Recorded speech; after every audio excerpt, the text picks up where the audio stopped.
gracias a todos y a todas.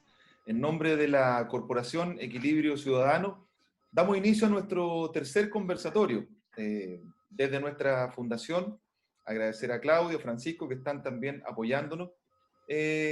Dar la bienvenida a nuestros dos exponentes hoy: Francisco Vidal Salinas, ex ministro del Interior, de Defensa, secretario general de Gobierno, ex consejero regional también, que tuvo un rol importante para poder dar nuestra mirada hacia la región. Y hoy día conversar sobre economía social en tiempos de crisis.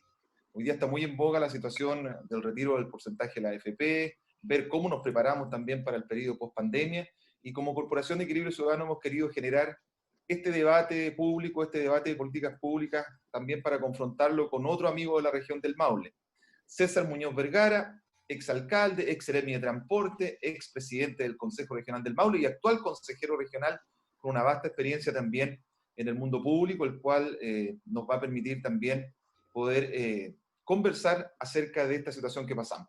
Sin mayores presentaciones, la idea es que Francisco Vidal pueda hablar 10 minutos, luego 10 minutos César Muñoz, y luego empezamos con las preguntas que van a aparecer. Estamos transmitiendo también por Facebook Live, por la plataforma nuestra, para poder confrontar y hacer los aportes que corresponden. Don Francisco Vidal Salinas, micrófono suyo, el resto, por favor, apagarlos todos. Bueno, gracias por la invitación que me hizo el Pancho Varela y la Natalia. Y se los voy a decir en menos de 10 minutos. Vivimos la peor crisis en los últimos 30 años. Y nos va a quedar para los próximos 2, 3, 4 años. ¿En qué se expresa esa crisis? En que la economía caerá este año a lo menos un 7%, a lo menos, que el desempleo pudiera llegar a 15 puntos, que la pobreza, de acuerdo a la CEPAL, va a subir de 8 a lo menos a 15%, y esa es la pobreza por ingreso, y la pobreza por vulnerabilidad podría pasar del 20 al 30%, al 28%.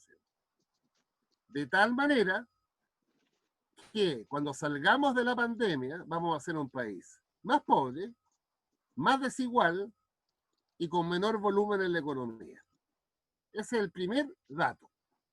El segundo dato, que a ese país, con las características que acabo de señalar, se enfrentará políticamente a el plebiscito del 25 de octubre, a la elección de alcaldes, concejales y gobernadores regionales del 11 de abril y a las elecciones de senadores, diputados y presidentes de la República en noviembre del próximo año. O sea, todo el ciclo electoral va a estar enmarcado en un país con más pobreza, con más desigualdad y más pobre. Y eso constituye, en mi opinión, un desafío para las fuerzas progresistas, porque acrecienta la necesidad, vía nueva constitución, de un Estado social de derechos.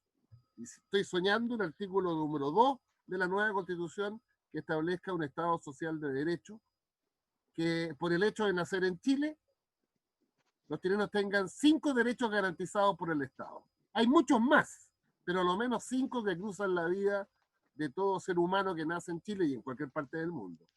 A la salud, a la educación, a la vivienda, a un empleo decente y a una pensión digna. Eso es futuro. En lo inmediato, la crisis ha tenido y tiene hoy 2 problemas. Que el gobierno, en mi opinión, acertó en la crisis sanitaria en la parte curativa. Es decir, las camas UCI, es decir, los ventiladores, es decir, el sistema integrado de salud público y privada, pero se equivocó en la gestión de Mañalich, particularmente en la fase preventiva. Y nos demoramos en el test, nos demoramos en la trazabilidad y nos demoramos en el aislamiento. Hoy día se está haciendo todo lo correcto, lo que se debió haber hecho desde el principio, pero así es la vida y estamos con las cifras que ustedes conocieron hoy día. Pero la otra parte, donde yo creo que el gobierno no ha dado punta con hilo, es en cómo se apoya desde el Estado frente a la crisis económica y social. Y ahí han habido diversos instrumentos caracterizados por goteos diversos, pero que no llegan al conjunto de los necesitados, particularmente en las clases medias. Entonces tenemos el bono COVID, es bueno recordarlo, pero el bono COVID no es otra cosa que el bono marzo, que es 50.000 pesos por carga, y que llegó a 2.700.000 personas. El ingreso familiar 1, 65.000 pesos per cápita, 260, una familia de 4 personas, cubrió un poquito menos que el 40% más vulnerable. El ingreso familiar 2, 100.000 pesos per cápita, 400.000 por familia de 4, en lo máximo puede cubrir el 60%. Por eso cuando yo vi hoy día al presidente Piñera explicando esto, yo creo que está mal informado. No llega, como él dice, al 75% de los hogares. No llega. Con los mismos datos del Registro Social de Hogares. Tercero, para los trabajadores independientes que emiten boletas de honorario, el proyecto de ley aprobado hizo un corte en 500.000 pesos. Los que boletean sobre 500.000 pesos promedio mensual, no hay subsidio estatal. Se les entrega un préstamo de 650.000 pesos para pagarlo en 3 años. Y en el caso de los que boletean por menos de 500.000 pesos, el subsidio estatal alcanza a los 100.000 pesos. Dicho en simple, lo que tenemos hoy es una ayuda que llega en el mejor de los casos al 60% de la población más vulnerable, pero que está dejando sistemáticamente afuera a el decil 7, el decil 8 y el decil 9, que es la clase media en Chile, de acuerdo a la CACEN. Para que ustedes tengan una idea, el decil 7, de acuerdo a la última CACEN del 2017, tiene un ingreso promedio familiar de 850.000 pesos mensual. El decil 8 de 1.045.000 y el decil 9 de 1.430.000. A esa ciudadanía no le llega. Y lo que le podría llegar es el subsidio a cesantía. Hoy día tenemos 1 millón de cesantes y 660.000 trabajadores que se cogieron a la ley de suspensión temporal del empleo. Ambos reciben el subsidio de cesantía, pero hay que recordar que el subsidio de cesantía fue hecho para tiempos normales. En consecuencia, el primer mes se recibe el 70% del último sueldo, pero el sexto mes se recibe solo el 30% del último sueldo. Eso ha llevado al debate de hoy. ¿Qué se hace para ayudar a la clase media que no le llega?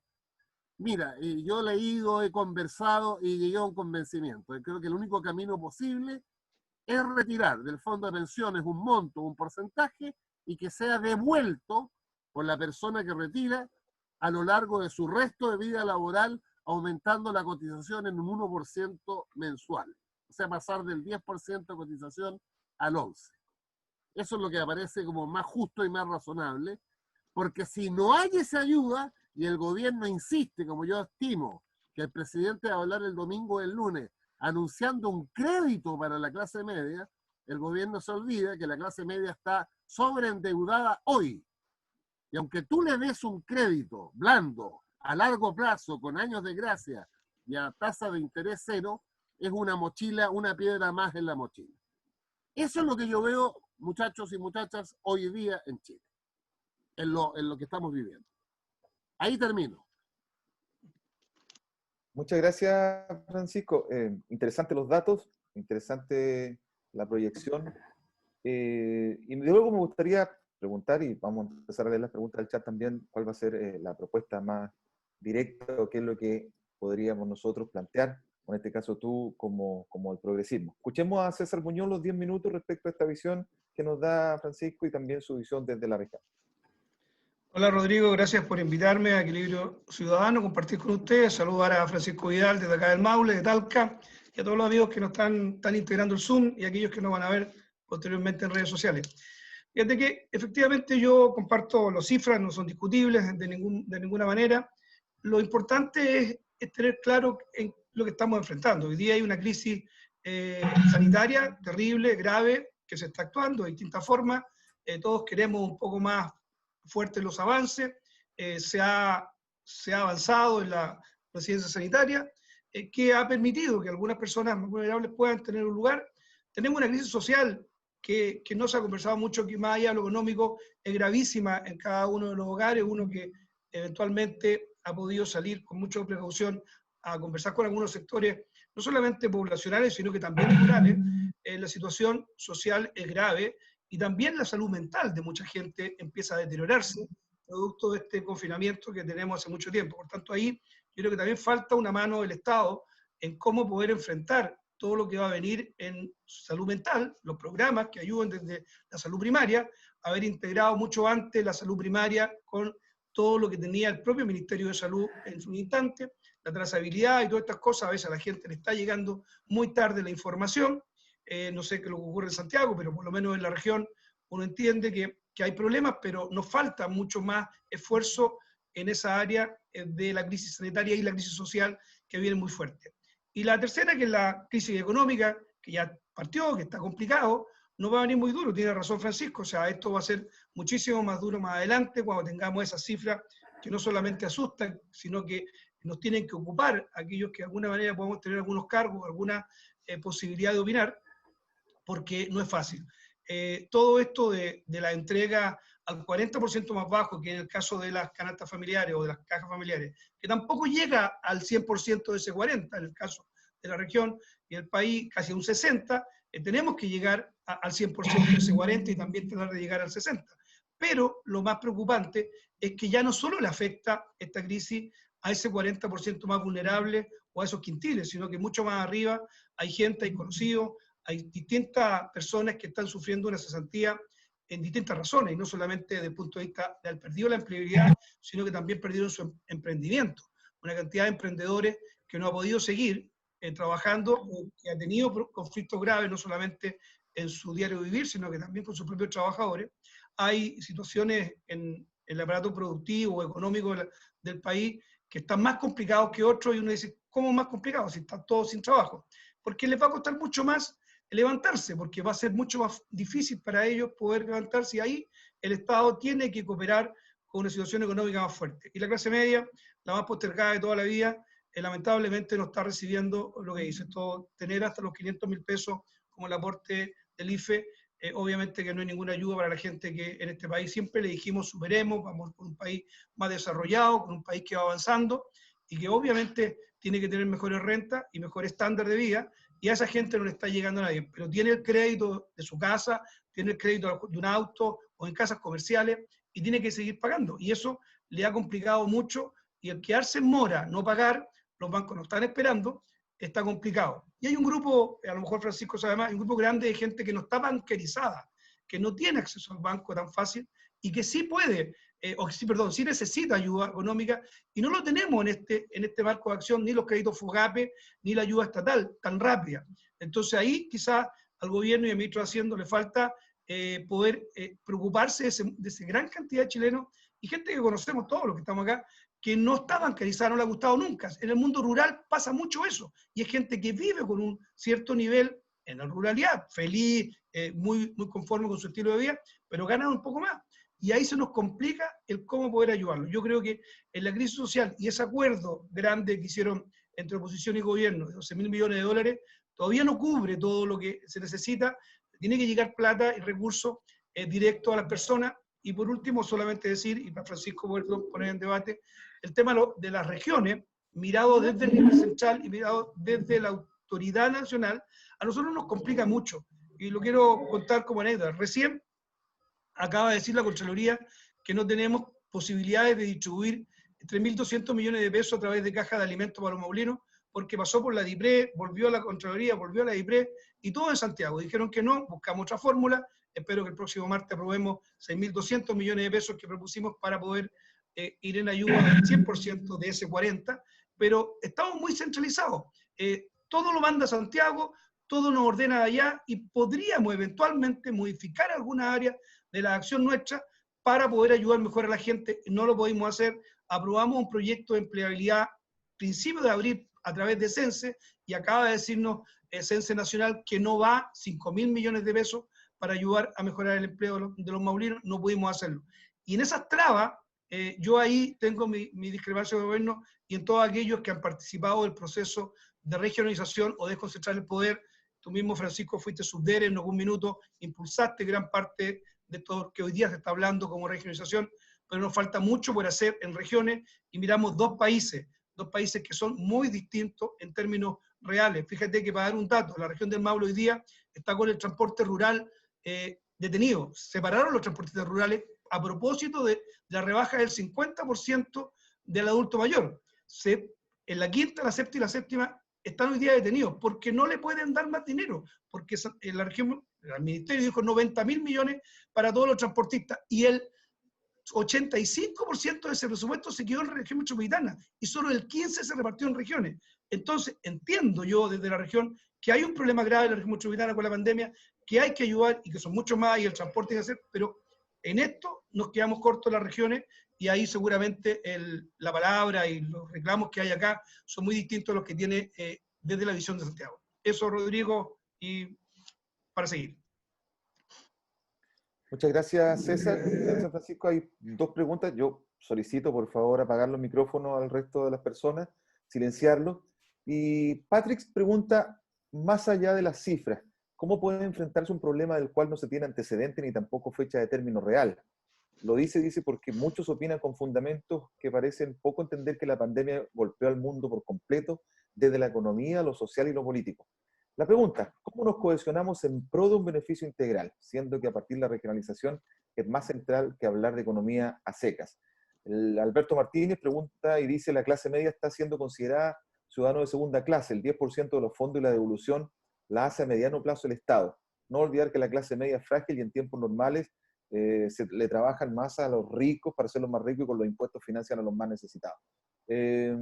Francisco, si tú quieres comentar algo respecto a lo que decía César. El tema de César y de los ciudadanos que preguntaron, evidentemente que el gobierno tiene una restricción de recursos objetiva. Por la vía de la menor actividad económica recauda menos impuestos, estamos en el orden de 7.500 millones de dólares menos, y lo que ha hecho el gobierno es pasar la caja por todas las regiones, y a todos los gobiernos regionales le ha quitado plata. Y la lógica en un estado de emergencia, la lógica del centro, ¿sabe? Pásenme todo para acá. Y acuérdense que 2.000 millones de dólares son producto de reasignaciones. Y esas reasignaciones en parte son plata de las regiones. Correcto. Ese es el dato. Eso es lo que yo interpreto por qué el gobierno lo hace. O sea, como estamos teniendo menos recursos, le quito a los ministerios y le quito a las regiones. Y la cifra, la primera, es de 2.000 millones de dólares. Con respecto al tema de una crisis inédita, tiene toda la razón, pero precisamente cuando uno gobierna tiene que estar dispuesto a enfrentar las crisis más increíbles. Y esto es una crisis increíble, inédita, a lo menos en los últimos 100 años en el mundo. Ahora, no tenía idea, yo soy profesor de historia, pero aprendí que en 1957 hubo una crisis de la gripe en Chile, y ni más ni menos que murieron 20.000 chilenos, no sé si ustedes sabían, 20.000 chilenos murieron en el último año del gobierno de Ibáñez. Ahora, para ser práctico, lo que necesitamos en este minuto es que la gente coma y se quede en la casa, que es vinculante, ¿eh?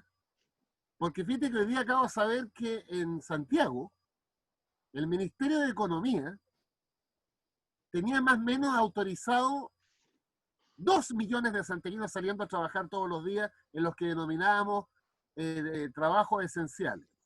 Pues bien, lo ha reducido a la mitad. O sea, a partir del lunes sale 1 millón de santiaguinos en la calle, no 2. ¿Con qué lógica? Con la lógica que la única vacuna que tenemos frente al bicho, antes de que llegue la vacuna médica, es la cuarentena efectiva.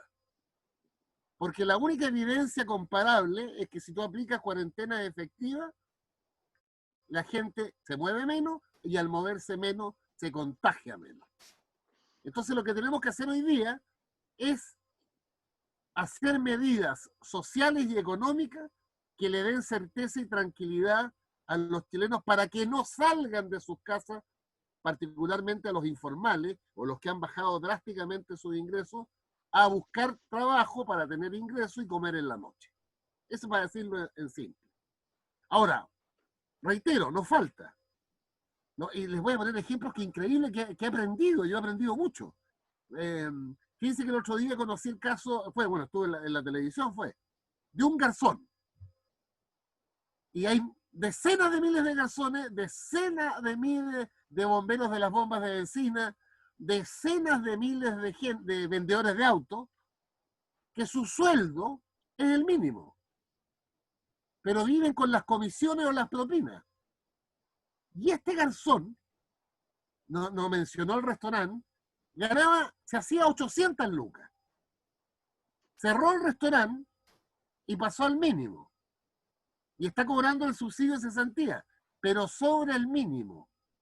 Y está en el 5º mes. O sea, está recibiendo el 35% de su último sueldo. Entonces, ese garzón con 800.000 pesos mensuales como ingreso familiar está en Chile, aunque la gente no lo crea, en plena clase media.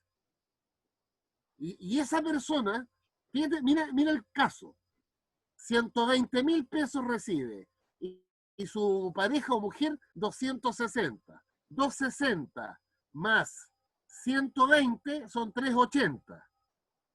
Y son 3. ¿Y qué dice el IFE 2? Para 3 personas, máximo 300.000 pesos. O sea, no le llega. Entonces, ¿qué es lo que él quería? Él tiene, porque averiguó, tiene 40 millones de fondos de pensiones. Debe 7 dividendos. El banco ya lo empezó a amenazar con el embargo y la hipoteca. Entonces, hay mucha gente que está en esa situación. Yo calculo que el 30% de los chilenos. Porque descarto, obviamente, al decir 10, cuyo ingreso promedio mensual es 3,5 millones de pesos.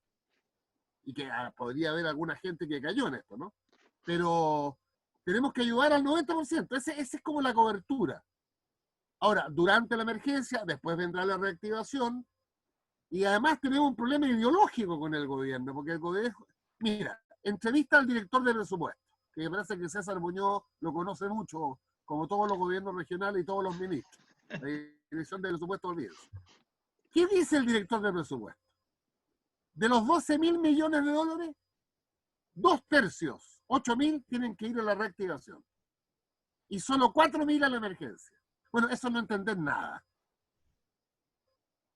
A lo menos, miti, a lo menos. Porque ¿qué sacamos si la emergencia no es abordada en su integridad? La reactivación no va a llegar nunca. Y miren con la causalidad. Si tú no das ayuda económica, la gente sale a trabajar. Si la gente sale a trabajar, es en consecuencia más contagio. Y si hay más contagio, la economía sigue cerrada. Es un círculo.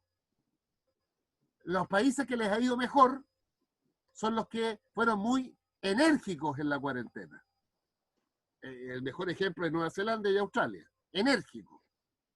Y además tú tienes la presión todos los días del mundo empresarial, me refiero al grande, que mira, hoy día venía una entrevista en el diario El Pulso, La Tercera, a los 6 presidentes de ramas de la Confederación de la Producción y el Comercio. De alguna manera u otra, todos diciendo que hay que reactivar la economía. Y no se dan cuenta que si se reactiva y estamos a media, la economía va a sufrir más. Esto es como la decisión de cortarle la cola a un perro. ¿Se la cortas de a poquitito o se la cortas una vez?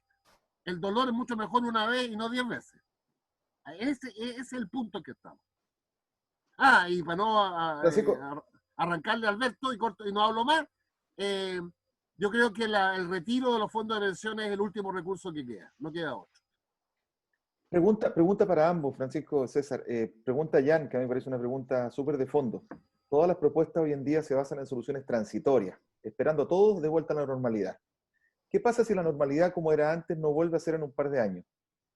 ¿Por qué no hacer modificaciones a la estructura, como regulación a la empresa privada entre millones de otras, políticas que busquen reformular la inequidad existente desde el fondo del problema, no solamente salvar el caos de hoy?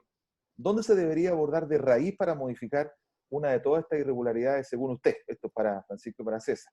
Carlos Valdés pregunta desde una mirada proactiva, ¿cuál sería la mejor estrategia para poder activar y apoyar a los comerciantes y la economía regional? puntualmente la micro, pequeña y mediana empresa. ¿Qué debería estar haciendo el gobierno en esta materia? Jaime habla de economías sociales, avanzar a lo que se propuso en los años 64 en la reforma agraria, economía cerrada, o mejor dicho, economía controlada. Patrick dice, ¿es posible reactivar la economía en la región del Maule con un intendente que se fuga a la NFP y que solo hizo fiestas? Una pregunta al hueso, dice. Hasta ahí estamos. César, tu palabra. Yo no, sí, no voy a defender a Pablo Vilat, pero ya se fue cerrado. Estamos con un nuevo intendente y bueno, hay que seguir trabajando en todo caso. Y la lógica nos indica que tenemos que ocuparnos mucho más fuerte de los problemas que tenemos.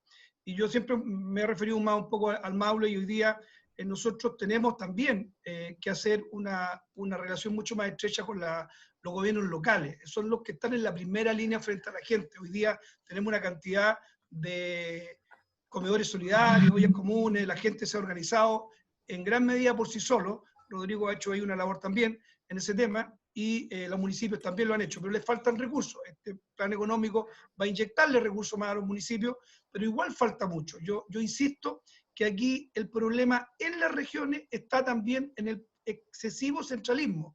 No es posible que apoyemos un proyecto de Cercotec, para propósito de la pregunta cómo reactivamos la microempresa, y lleva 3 meses en tramitación a ver si podemos hacer un proyecto con Cercotec. Lo mismo nos pasa con Corfo, y lo mismo nos pasa con el FOSI. Entonces, tenemos un problema de la estructura del país, y ahí podemos compartir también con que hay que modificar ciertas normativas en las cuales el país se está desarrollando, y será la Constitución o otras normas que podrán hacerlo, pero muchas políticas públicas que no apunten a la vena, si no es a través de la AFP o no es a través de un subsidio directo a las personas que son de clase media, no van a haber muchas alternativas. Pero si para reactivar la economía, inmediatamente pasado esto, que no sé cuándo va a pasar y tiene razón, si esto puede durar 3 meses o puede durar mucho más, la reactivación tenemos que hacerla igual. Tenemos que tratar de poder impulsar la economía a través de planes y programas que vayan directo al microempresario y a quien da trabajo, porque con el trabajo, con el empleo, podemos ir entre todos soportando esta crisis que estamos teniendo. La empresa en la región del Maule, eminentemente agrícola, con un área que gracias a Dios está funcionando, producto de que está en la cadena alimenticia y tiene que seguir.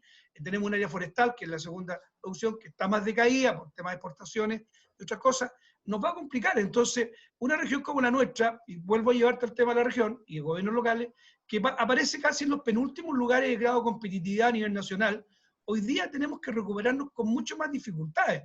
Y que sean las autoridades hoy día que están representando al gobierno en la región o en los municipios, entre todos tenemos que buscar fórmulas para que nos den más posibilidades de poder gastar nuestros recursos que son limitados, y todos saben que el gobierno regional maneja aproximadamente entre el 8 y el 9% del presupuesto que el país tiene en la región. Entiendo que nos tiene que quitar plata para esta pandemia y devolverla a través de otros mecanismos, pero aquí es urgente hoy día buscar una solución para la clase media que la está pasando muy mal, clase media que la están además hostigando desde los créditos que está teniendo, y fuera de los ejemplos que son absolutamente claros que da Francisco, hay muchos ejemplos que uno conoce que no tienen por dónde pedir, y por eso insistía, la gente no bancarizada, la gente que gana comisiones, no solamente en el caso de un chico de un restaurante, sino que en muchos rubros de la economía los sueldos son bajos y las comisiones son más altas y compensan el sueldo mayor, y ahí no están siendo imponibles, por tanto los subsidios de cesantía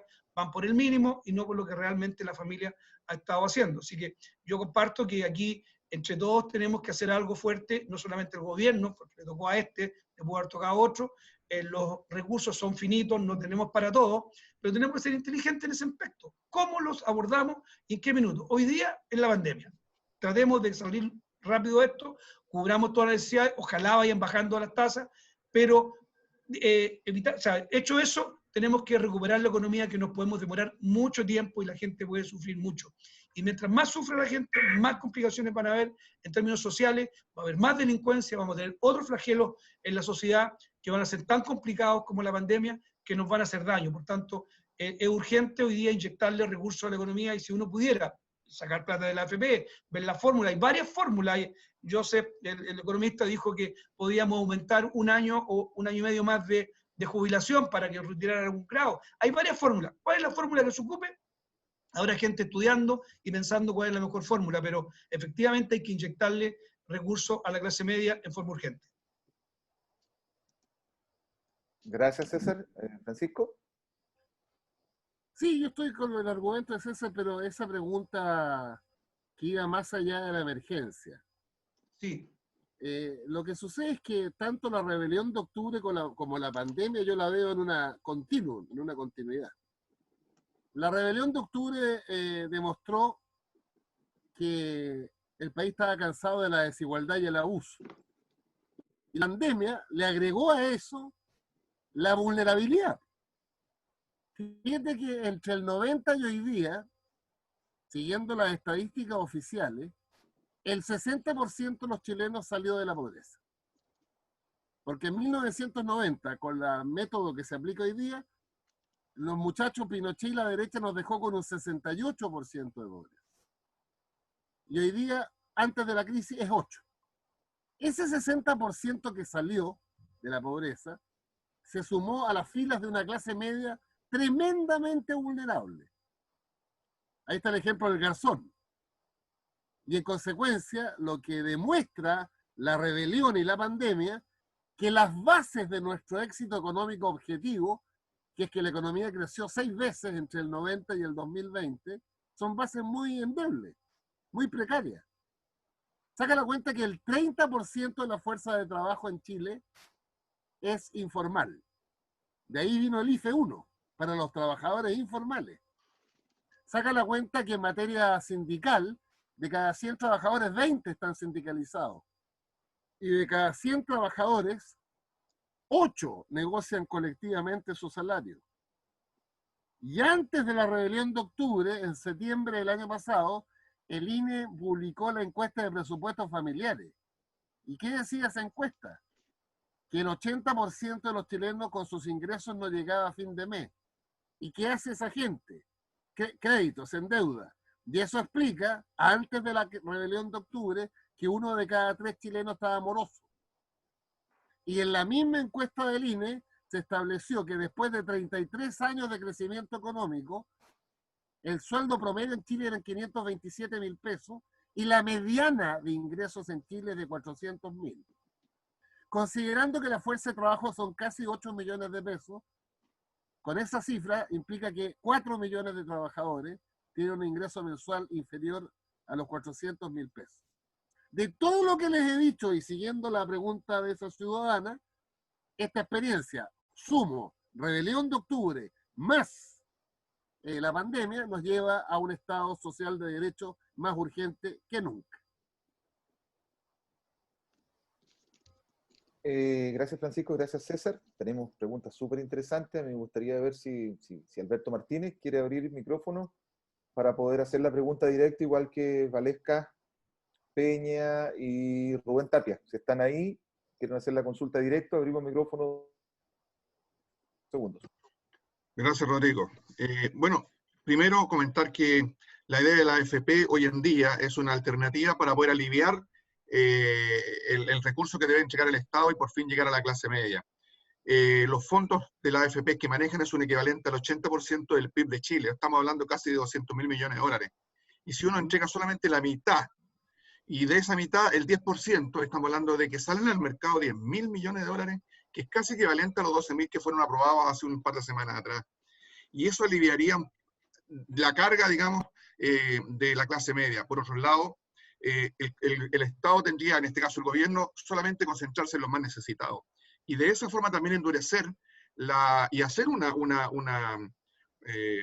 poder quedarnos en casa de manera tranquila y poder endurecer además las penas en caso de violación al confinamiento. Y por lo tanto creo que es necesario ahora ya salir en ayuda de la clase media con un dinero que el Estado en este momento no cuenta con ello, sino que es un dinero propio de la AFP, de los propios cotizantes. Gracias. Gracias, Alberto. Escuchemos a Rubén Tapia, que también está pidiendo la palabra. Hola, buenas noches. Bueno, básicamente yo lo que dije ahí en el chat fue que lamentablemente no hemos tenido la posibilidad de ser escuchados por la autoridad local frente al desastre del sector gastronómico. Hay un tremendo desazón, hay una orfandad, por decirlo de alguna forma, frente a esta tremenda crisis. Yo creo que el sector gastronómico, y hablo de todo, desde restaurantes, cocinerías de mercado, de todo, están siendo muy afectados por lo que está sucediendo. Ya veníamos con serios problemas desde octubre del año pasado y esto fue el golpe de gracia. Pero yo veo que falta voluntad política para poder ayudar a un sector que, mire, yo voy a decir algo que para mí es súper importante. Yo creo que cuando se desaparece un restaurante, desaparece un club social, se muere la memoria histórica y el patrimonio cultural de un país. Y eso no tiene valor. O sea, tiene un valor tan grande que con plata no lo van a poder recuperar. Entonces, ¿por qué están dejando morir a todos esos locales emblemáticos que tenemos? ¿Por qué están dejando que la desidia, yo lo puse recién en mi estadística, postulamos a un Reactiva Pyme de Cercotec, donde postulamos 6.200 pymes y fueron adjudicadas 80. O sea, es una burla, es una burla. No corresponde ni al 3% de las pymes y de las pequeñas empresas de la región del Maule. Entonces, yo creo que debe haber política un poco más consciente. Yo sé que lo cultural, lo patrimonial, está lejos de los intereses de este gobierno, pero también creo que debemos pensar en que este país se tiene que reactivar y la forma más importante que se va a reactivar es con el turismo, un turismo de territorio cercano, un turismo nacional que va a durar por lo menos 2 o 3 años. Así que a mí me gustaría que nos dijeran, oye, ¿qué va a pasar? ¿Por qué nosotros no somos tomados en consideración? A propósito de lo que dijo Francisco de los garzones. Garzones, cocineros, las cocinerías trabajan 4 personas y son 4 familias. En una cocinería de un mercado son 16 o 20 personas que viven de ese pequeño negocio. Y en este minuto no están vendiendo nada. Gracias, Rubén. Rubén es presidente de la Asociación de Gastronómicos del Maule. Tiene Carmen Gorroño solicitando la palabra y Valesca Peña si después quiere. Carmen. Hola, buenas tardes. Bueno, mi pregunta apunta a una cosa súper acotada. Tal como lo decía Francisco, en definitiva, el estallido dejó en evidencia la inequidad en nuestra sociedad, en nuestro sistema, y por otra parte, la pandemia, con todo este desempleo, con toda esta imposibilidad que tiene la gente de quedarse en su casa porque tiene que ir a conseguir el pan día a día. Quisiera saber si él vislumbra que existe la posibilidad de que vaya a haber un estallido social mucho más fuerte que el del año 2019. Gracias.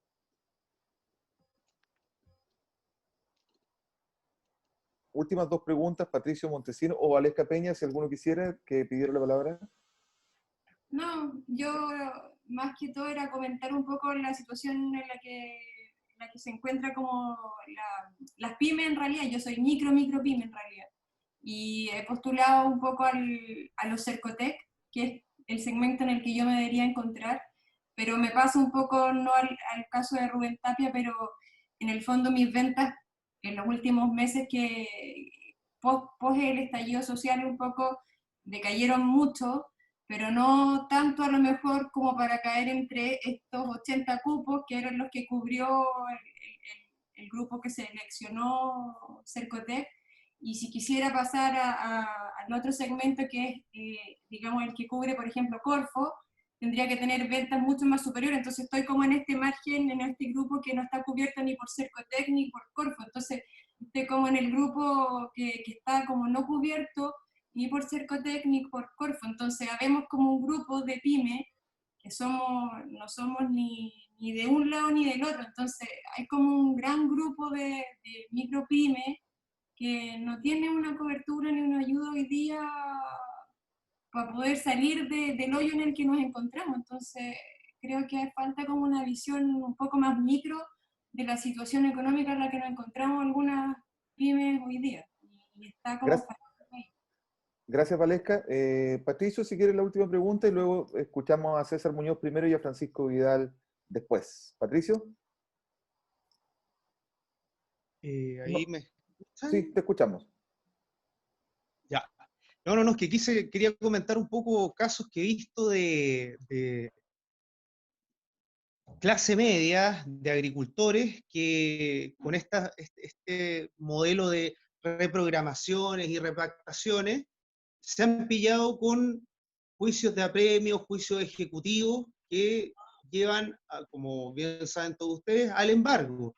Entonces, ¿cómo es posible, y qué opinan los panelistas de acá, que no se haya considerado detener esos procedimientos judiciales? La clase media es una clase que la puedes calificar dentro de los emprendedores, de las pymes, y con ese dato de tener un juicio, de estar en DICOM y una serie de cosas legales, claramente no va a ayudar a aumentar o a permitir la salida de esas personas.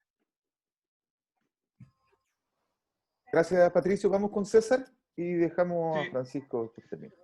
Sí, vieron varias consultas, por lo menos opiniones, y parto con lo de Alberto respecto a lo de la AFP. Yo no tengo todos los antecedentes de en qué parte están invertidos cada uno de los recursos de la AFP, pero también están también dentro de la propia economía nacional y mundial. Por tanto, ese porcentaje importante que está en la economía nacional, en empresas y emprendimiento, puede también producir un desbalance al retirar rápidamente, porque no es plata que esté en una cuenta corriente de la AFP, es plata de nosotros, efectivamente, y tenemos que asumirlo, pero no es una plata que esté en la cuenta corriente de la AFP, y eso también provoca un problema. Por eso han habido varios economistas que han tenido distintas posiciones respecto al tema. No domino el tema 100% ni los porcentajes, pero ahí hay algo que ponerle ojo, que por qué razón algunos no están de acuerdo con sacar los recursos, no solamente porque no nos quieran dar, sino porque definitivamente crea otro problema adicional, depende de los montos. Por eso está complejo. Y además, dentro de los montos, hay algunos que han dicho que máximo 1 millón, que máximo 1,3 millones, que máximo en 4 cuotas, en 3 cuotas. Entonces, tampoco están cubriendo el tema completo, porque no enfrentan ni el 10%, que en algunos casos es injusto, es muy alto, sobre todo para la gente que está a pronto de jubilar, el 10% es bastante, y la gente que está recién partiendo, el 10% es ínfimo, y puede ser un chiquillo profesional, muy de clase media, muy emprendedor, que necesita mucho más que ese poco fondo que tiene. Entonces, ahí hay que hacer algo que no lo tengo yo claro, no me dedico a eso, pero en todo caso hay varias aristas que ese tema debe resolverse, y ojalá a la brevedad. Concuerdo que sí hay que hacer algo ahí, sacar esos fondos, pero la fórmula no la tengo clara, que no perjudique a otros. Y respecto a lo que Rubén y otros, y Valesca, han dicho las pymes, tiene razón, en parte lo que yo decía hace un rato. Nos demoramos tanto tiempo en aprobar recursos y después que vayan a Santiago y vuelven muy poco, y están todavía proyectos de Cercotec y proyectos de Corfo esperando el visto bueno del nivel central para aprobar. No puede ser que aprobado un proyecto, que era pandemia, absolutamente, y para reactivar la economía, lo aprobemos final de marzo, y recién, quizás en un mes más, esté aprobado por la DIPRED y Contraloría. ¿En qué país vivimos? O sea, no tenemos la agilidad, no funciona rápido, y no estamos. O sea, hoy día mucha gente está sufriendo demasiado. El emprendedor, clase media, porque clase media puede ser el empleado, probablemente tal, y tenemos claro que en términos del empleado público puede estar haciendo su trabajo en su casa, pero hay una gran cantidad de personas que depende del emprendimiento que realizó. En un país que hace mucho rato les viene diciendo, ojalá hagan emprendimiento, hay políticas públicas para que emprendan, hay recursos para que emprendan, entonces al final la gente emprende y se encuentra hoy día que no califica para muchas cosas, y como Valesca decía, no está ni entre Cercotec ni Corfo, y cuál es el recurso que al final le llega a ellos. Y ahí no manejamos muy bien en las regiones todo ese tema, y ahí, Francisco, si en algún minuto nos puedes ayudar, a los gobiernos regionales, en esa famosa ley de rentas regionales que debiera en algún minuto en el país también discutirse, cómo vamos a tener recursos propios generados por la región, de alguna manera que sea solidario con todo el país, obviamente, pero tengamos un poco de autonomía respecto al tema. No es fácil enfrentar lo que viene, sin duda, vamos a tener graves problemas en el corto plazo y en el mediano plazo, pero tenemos que ser habilosos para poder buscar los mecanismos adecuados. Y en eso el Estado a veces no ayuda, no es el gobierno en sí, el Estado no ayuda a poder hacer las cosas rápidas. Cualquier medida que uno quiera tomar en regiones, hay que preguntarle a papá Estado y a todos los organismos públicos que hay, un director regional de un servicio como el FOSI, por mucho que le pasemos plata, tiene que ir al director nacional y hay el subsecretario de ese ministerio, y empieza todo un proceso administrativo. Cuando ya en la ley de presupuesto no han aprobado a las regiones los recursos con la glosa presupuestaria adecuada, en los ítems adecuados, los subtítulos adecuados, y después, para poder aprobar ese proyecto que está en la glosa, nos dicen que tenemos que ir a preguntarle en toda esa vuelta al papá Estado que de repente nos tiene agobiados. Necesitamos un país un poquito más flexible, que nos controlen, obviamente que no se hagan tonteras ni malversación de fondos, pero que en definitiva seamos más rápidos. No vaya a ser cosa que llegamos con algunos proyectos y con algunos programas cuando ya la pandemia pasó. No puede ser. Tenemos que tratar de apurar los bueyes, como dicen en el campo, para poder estar a la altura de la emergencia que hoy día se necesita. Si bien es cierto, es una emergencia que no la hemos visto, que no nos tocó a nuestra generación por lo menos vivir, no tenemos historia sobre esto, en el caso nuestro, pero tenemos que ser absolutamente astutos y obedientes en cuanto hagamos las cosas bien. No es posible todavía que estemos esperando y estemos en una discusión de cómo ayudamos a la clase media.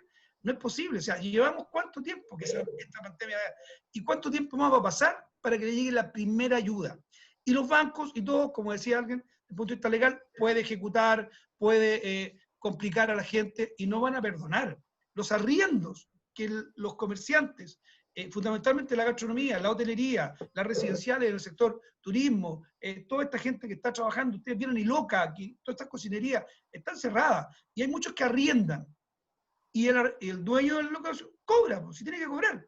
Y él no perdona, en algunos casos podrán haber algunos más amigos, pero no perdona y hay juicio entre medio. ¿Quién lo ayuda en ese tipo de cosas? ¿Cómo va a poder salir de esto? Yo creo que ahí falta que en esta juguera grande que se mete todo el país para poder hacer distribución de los recursos, que no son tantos obviamente, tengamos una visión del caso a caso y no nos vayamos enterando a esta altura de la vida, como el ministro Mañez un día al mal lo dijo, que se enteró que vive gente de una manera en las poblaciones, o como lo que tú has explicado, Francisco, que hay garzones con una comisión y que le están pagando por el mínimo, y muchas otras cosas que nos íbamos enterando del país real. Y cuando el estallido de octubre pasa por muchas pequeñas cosas que iban sucediendo en el país, en la vida diaria de todos, pasa ese estallido, que se transforma en cosas que a lo mejor yo por lo menos no estoy de acuerdo, el vandalismo y todas esas cosas, y la mayoría no, pero que son reales. En el campo tiene una realidad. En comunas rurales, donde esencialmente la parte urbana es muy chica y vive del campo, esa gente no está haciendo una conectividad que te la encargo, Francisco Vidal. Cuando le decimos a los alumnos que estudien y que vean las tareas, no tienen internet, no tienen conectividad digital, menos tienen una impresora para imprimir su apunte y trabajar con alguien. Entonces la desigualdad que se va a producir, se está produciendo en esta pandemia, también es grande y también nos debe preocupar de cómo arreglamos esas cosas que efectivamente nos van a hacer mucho más desigual el día de mañana, producto de cosas que no nos preocupamos hoy día y bueno, ayer, digamos. Ojalá vayamos avanzando y ahí, no sé si lo respondí a algunos, pero en general lo que yo pienso que hay que ponerle mucho más acelerador a estos procesos, pero no al caso total, sino que ver cuál es el universo de las personas, una pyme y emprendedores distintos, también es clase media, pero lo están evaluando de una forma distinta. Que no vende, es absurdo, que no tenga venta o tenga menores ventas y le tomaron los últimos meses hasta octubre, los últimos 12 meses hasta octubre del año pasado. No tomaron ni marzo ni abril de este año. Entonces es difícil que alguien compita. A ese universo casi el 3 o el 6% que obtuvo recursos de Cercotec me parece ridículo. Pero es la realidad que está pasando. Hay mucho más gente de la que uno cree que está complicada hoy día en el país. Y nos parece la encuesta, por lo menos.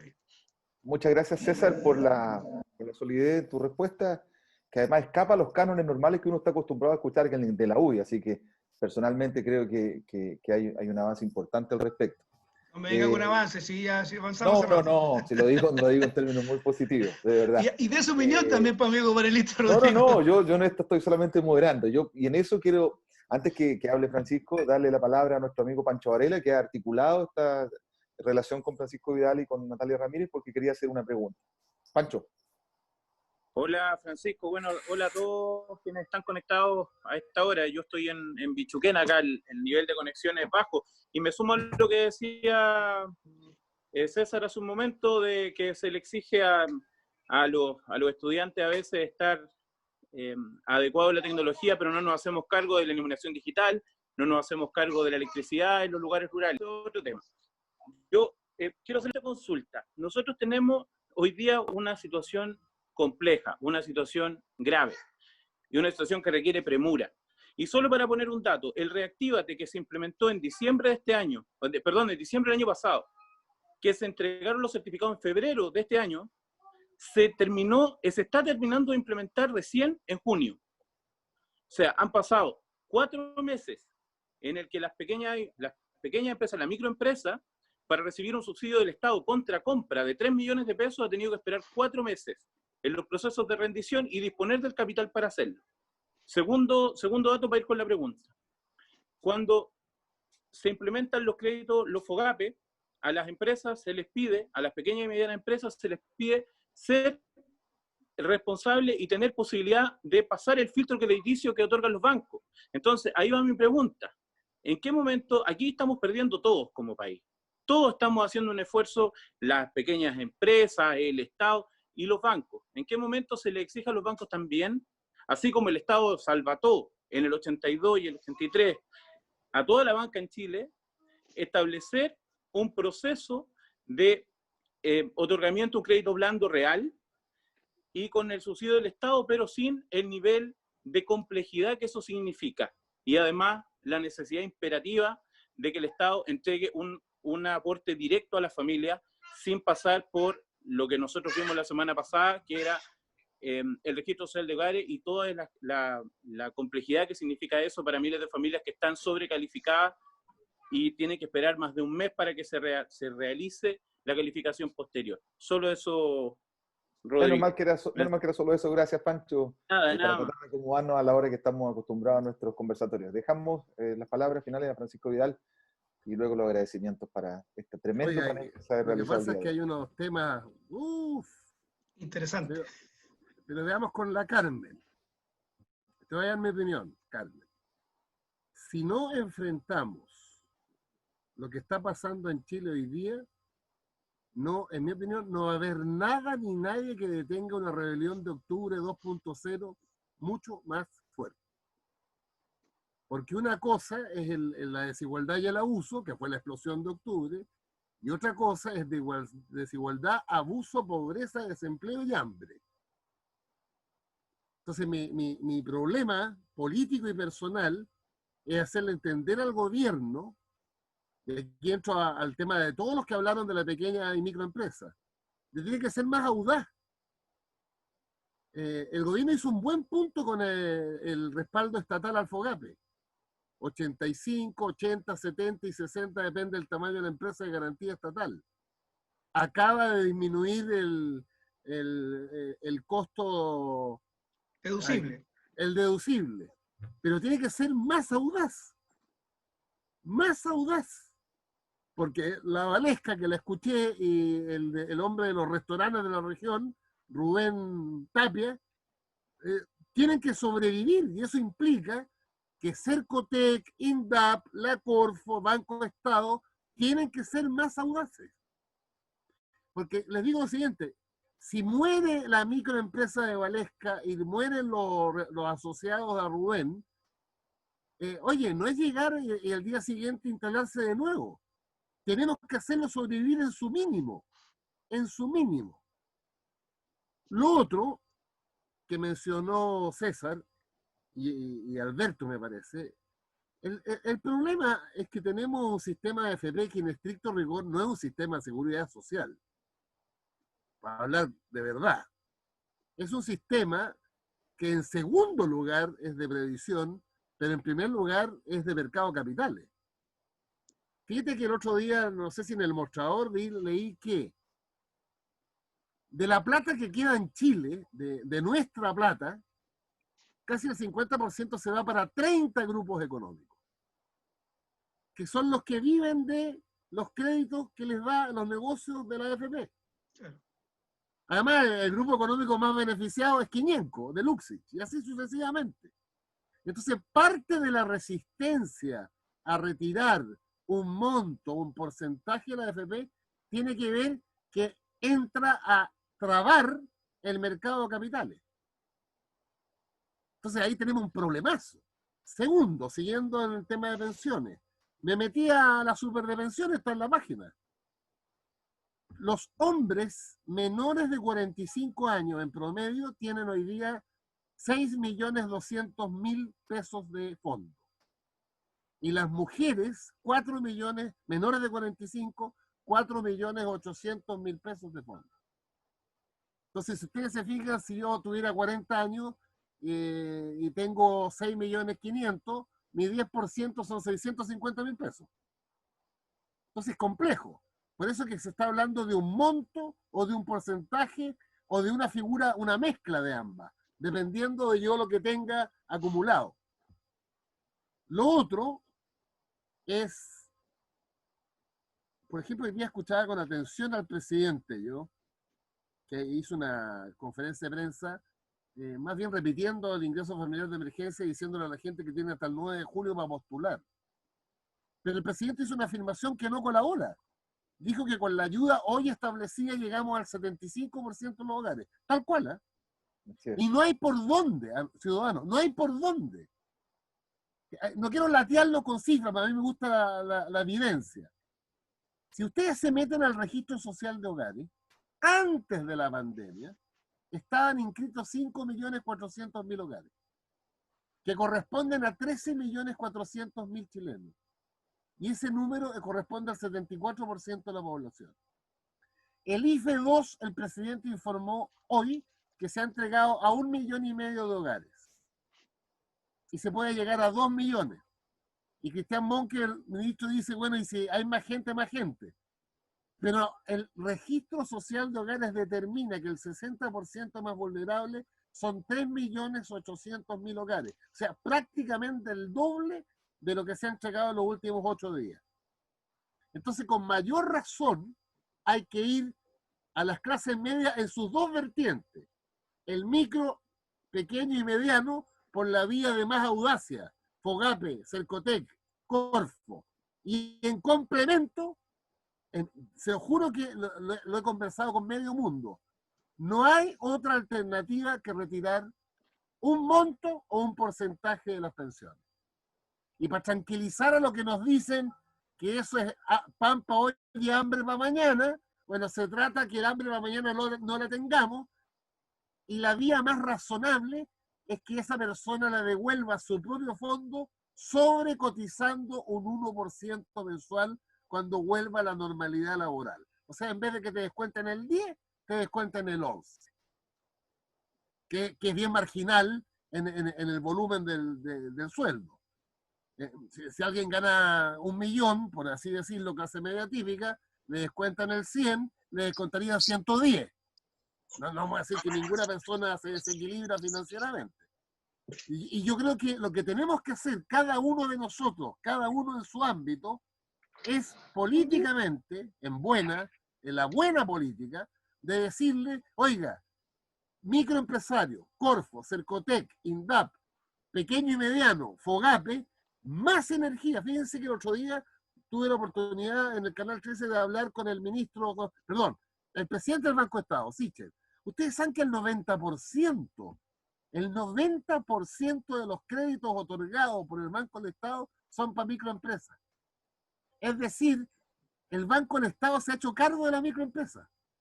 El 90% de los créditos entregados a la microempresa solo provienen de un banco. Han entregado 65.000 créditos para la pequeña y mediana, pero falta más, porque Valesca y Rubén, para personalizarlo en lo que hemos conversado, requieren dos cosas simultáneas. Requieren ingresos para vivir, y ahí está el retiro de sus fondos de la AFP en monto porcentaje, y requieren un crédito para que su emprendimiento sobreviva hasta el retorno a la normalidad. Son dos cosas simultáneas. Lo que sucede, y tengo 100 ejemplos, es que el ingreso familiar 2 deja fuera a muchas familias de 4 personas que ganaban 600, 700, 800, bajaron a 500, a 450, y si son 4, no acceden. Que el techo es 400. Entonces, raya para la suma. Estamos en un momento delicadísimo, pero recordando a Carmen que me hizo la pregunta, no tiene solamente un efecto humanitario de eficiencia económica, sino que tiene que ver con la estabilidad del país y de las instituciones post pandemia. Y si el gobierno y la oposición hoy día no convergen en soluciones mucho más audaces de las que tenemos hoy día, vamos a tener un estallido más grave, en mi opinión, que el de octubre. Y les voy a poner un ejemplo concreto. Acabo de leer, me llegó un chat del Congreso, que cuando se pone de acuerdo el gobierno y la oposición se puede lograr avanzar. Se acaba de lograr un avance un acuerdo en el postnatal, que no alcanzamos a hablarlo. ¿Y cuál es el acuerdo? El proyecto del gobierno es bueno, en mi opinión. Ese que decía a todos los padres y madres con hijos menores de 6 años, como los cabros no tienen ni jardín, ni escuela, ni liceo, les doy una oportunidad. Quédense en la casa con los cabros y le pidan a su patrón que los acoja al proyecto de suspensión temporal del empleo. Y les garantizo un 55% de su sueldo. Ese es el piso. ¿Estamos?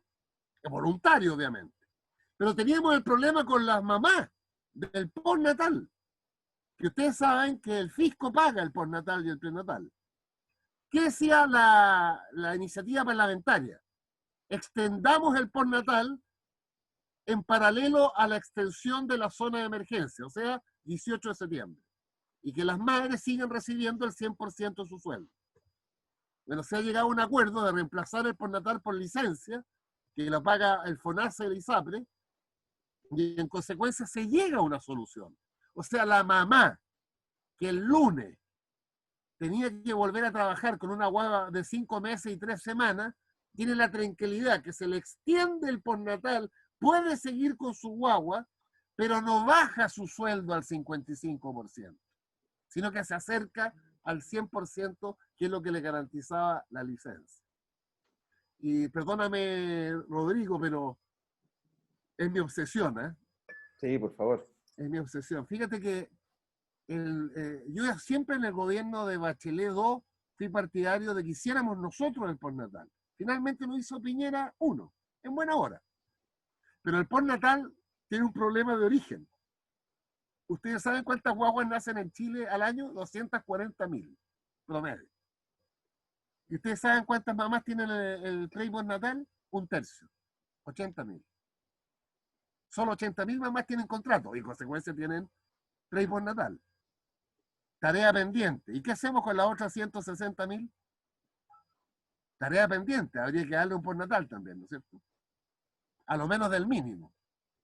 Porque fíjate que hoy día, bueno, la mané, mi señora, los 3 hijos con pre-postnatal pagado por el Estado. ¡Qué mejor! ¡Qué bueno que se extendió a 6 meses! Pero mira la diferencia. Viste que 1/3 de las mujeres no están en postnatal porque no tienen contrato, porque trabajan por cuenta propia. Y otro 1/3 de las mujeres son las mujeres jóvenes, que no tienen contrato alguno. Entonces, ¿cómo les digo cómo uno va aprendiendo para hacer mejor política en general y mejores políticas públicas? Bueno, para mí ha sido súper interesante, Rodrigo y Ciudadanos, ¿eh? Qué bueno. Muchas gracias. Además uno aprende una barbaridad. Ahora me quedó en la cabeza lo de la Valesca y para hablarlo en la radio y en la tele. Pero lo que yo hago es colocarlo de ejemplos concretos, ¿eh? Un ejemplo nomás, perdona Rodrigo, ayer tuve un Zoom con 2 concejalas de mi partido, una de Renca y otra de Huechuraba, un diálogo con ellas para aprender, ¿eh? Usted no sabe lo que es en una comuna popular como Renca y en una comuna mezclada, porque Huechuraba es una mezcla de popular, la Pincoya, y clase media emergente. Pedro Fontova, para que nos ubiquemos. No. El drama que hay en la calle. Y que ustedes lo viven en la región del Maule. O sea, ojo, y lo que más me preocupó, y por eso me acordé de la Carmen que me hizo la pregunta, la rabia que hay en la calle. La rabia. Bueno, gracias Rodrigo, gracias Pancho por haberme invitado a esto. Saludos a la gran concejala Natalia, de ahí de Bichuquén. Una pregunta, César, tú eres alcalde de Curicó, ¿no? No. Javier Muñoz es alcalde de Curicó, yo soy consejero regional. Ah, sí, ya. Sí. Ya. Fue alcalde años atrás, fue Cerepi y fue consejero regional. Pero César Muñoz era como el alcalde de la UDI, ¿no? Absolutamente de la UDI. Lo que pasa es que hoy día está renovado. Muy amigo de Sergio Correa de la Cerda y de Coloma. Absolutamente. No sé si tanto de Coloma, pero bueno. Los tengo fichados, como ustedes pueden ver, los tengo identificados. Francisco, yo quiero que te quedes 30 segundos después, igual que César, y quiero agradecer a la gente que participó hoy día en estos momentos que estamos más distantes físicamente. Queremos acercarnos con estos conversatorios que han sido sumamente relevantes. En el primero tuvimos a Carol Cariola, la semana pasada a Elia Molina, hoy día Francisco Vidal. La verdad es que con la tremenda fortaleza de su conocimiento, de su experiencia, nos deja más preguntas, pero además muchas respuestas y datos interesantes. Así que, de verdad, todos los que han participado, más de 60 personas en Zoom, en Facebook Live, también otra cantidad importante. Así que agradecer. Les pido 30 segundos a César y Francisco y el resto de los ciudadanos y ciudadanas. Tremendas preguntas que no alcanzamos a leerlas todas por el chat, pero felices de poder compartir a través de Equilibrio Ciudadano. Así que nos vemos en la próxima. 30 segundos con Francisco y con César y Pancho Varela y nos despedimos de todos.